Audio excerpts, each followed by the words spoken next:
Okay, apparently I get to share first. So Easter camp was really, really incredible. It was my first one, so it was cool. Me and Rosie ran a small group together, and the first small group that we had, it was really sort of discouraging for me and her because we didn't really have that much enthusiasm put into it. So we prayed about that, and after one of the meetings the next day, our girls all came back and we all sat around and we just had the most amazing discussion about God. It was just incredible. Everybody was really caught up. Everybody was really quite, I don't know, God was so there and it was just so awesome. Sorry, I've got a bit of cold. The thing that really, really got me while we were at Easter camp was the moment we went through the gates, my little brother was standing there. And my family aren't with God, so seeing them really showed me that God was there, and it was just so incredible. I'm crying already, but I was bawling my eyes out then, and I was screaming, and I feel really sorry for all the people who were in the van with me because I was actually just so loud. And yeah, just seeing my little brothers there ready to it just shows that God's really moving in my family, and it was just really, really cool to see them. So yeah.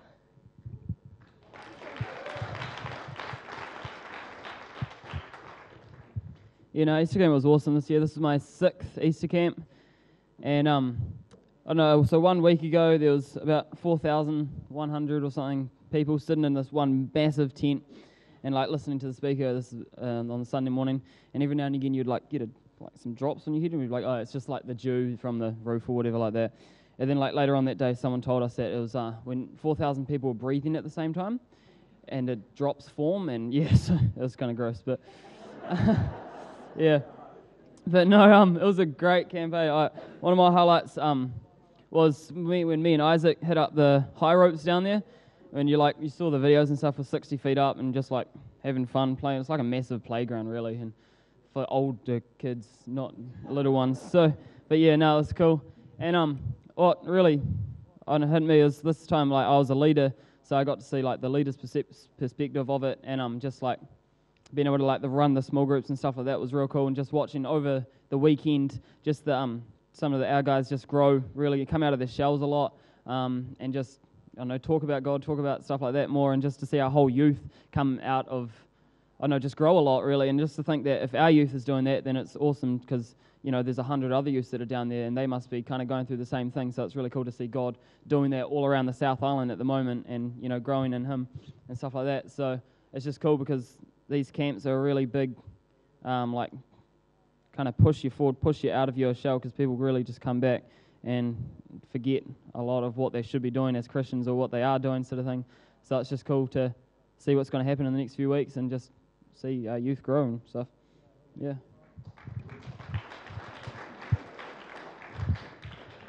So Easter camp was really different for me this year. I usually go expecting God to work in my life and what He can do for me. But this year it was totally different because I actually went going to input into our youth's lives, and I went praying for them and stuff, which was really cool when He did move in me as well.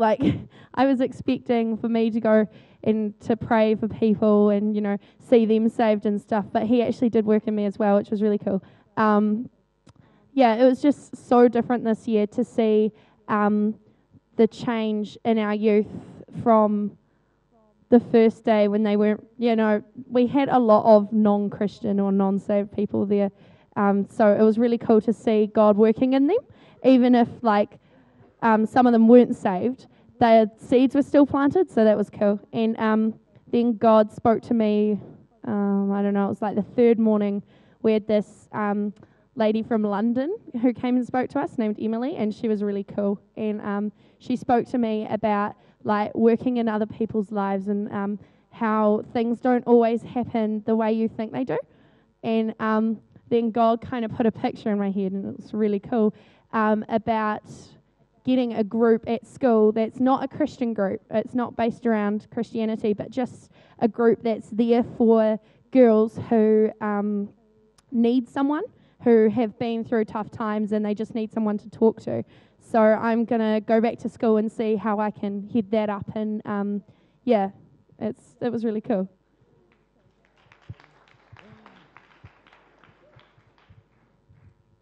Okay, so this is my second Easter camp. It was pretty awesome. The best part for me would probably be, of course, the adrenaline forest. It was amazing. So high up, and you're just like, the wind going through your hair, and you're like, ah! It was amazing. But another part that changed me was how God flowed through me, especially at the top tent. I didn't even know God could even like work in me. I thought He would just be like, shh. But it was amazing that He could talk to me how He does, and I kind of found out He talks to me through my thoughts, which is not good, because I didn't know that. And so after Easter camp, it turned out that He's been talking to me a lot about one particular thing, which is not good. And I kind of been ignoring Him for about 2 weeks, which is, don't do it.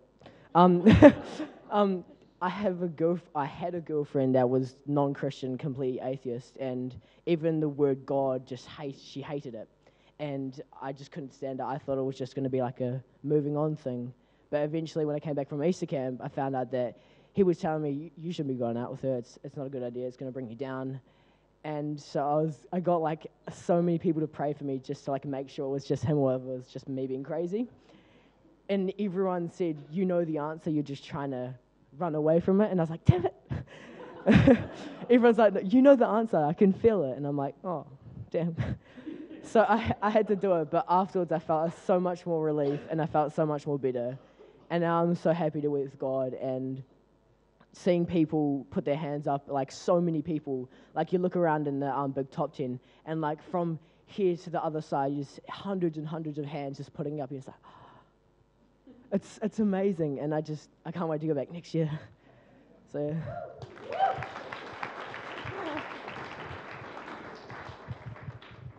Hi, I'm Rosie, and this was my 8th Easter camp. Everyone was sharing, so I thought I would too. Well, Courtney kind of stole what I was going to say, sort of. Sorry. But on Friday night, Emily, who was from England, shared with us about how she is like inputting into people's lives, and she works with homeless people. And she shared a story with us about how there was this one guy, and he was homeless and he was addicted to drinking and stuff. But somehow through her, he became a Christian, and he was like this really solid Christian, but he could never kick the drink. So he eventually he died, and he was found with his Bible in one hand and a bottle of cider in the other. And it really made me think about how, especially in youth work, we have this perception of what a Christian looks like and what they act like. And it really challenged me to see, like, especially with youth, sometimes they just don't look like a Christian. And sure, they have crappy habits, but it doesn't mean that God isn't like working in them and using them. And we really saw that in our small group with Kelsey when we had that discouraging day. And then the next day was amazing. So, yeah.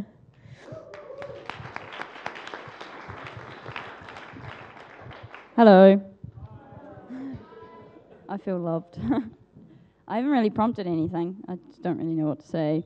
But, yeah, it's different being a leader, being a camper, and then going to be a leader at Easter camp, because you do see things in a different perception, and God does really humble you, and He really uses you to.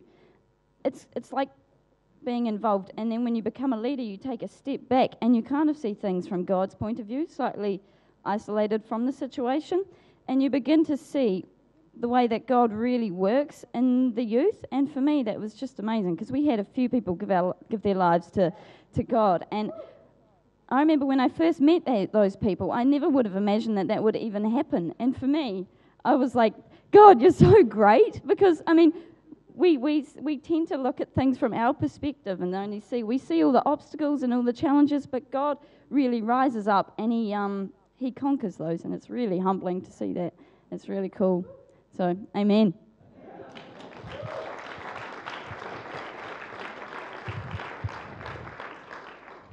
Well, we were really privileged. Suzanne put her hand up to volunteer to be a youth parent, and I think she's got something small that she wants to share this morning. So come up here. Give it up for Suzanne, because you know what?